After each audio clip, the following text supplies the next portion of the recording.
Yok. Анткени мыйзамда ишеним кат менен никеге турууга тыюу салган. Бир гана учурду сизди адаштырып айтып аткандыр. Анткени сиз ар жазып, эки жубай никеге туруу боюнча ар жазып жатканда, сиз өз арызыңызды нотариалдык күбөлөндүрүп берип жиберсеңиз болот.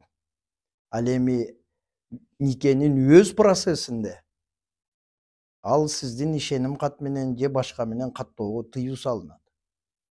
Ошондуктан ажырашкан мезгилде дагы, никеге турган мезгилде дагы эки жубайдын түздөн түз катышуусу менен биргелешип ар жазылат деп мыйзамда так көрсөтүлгөн.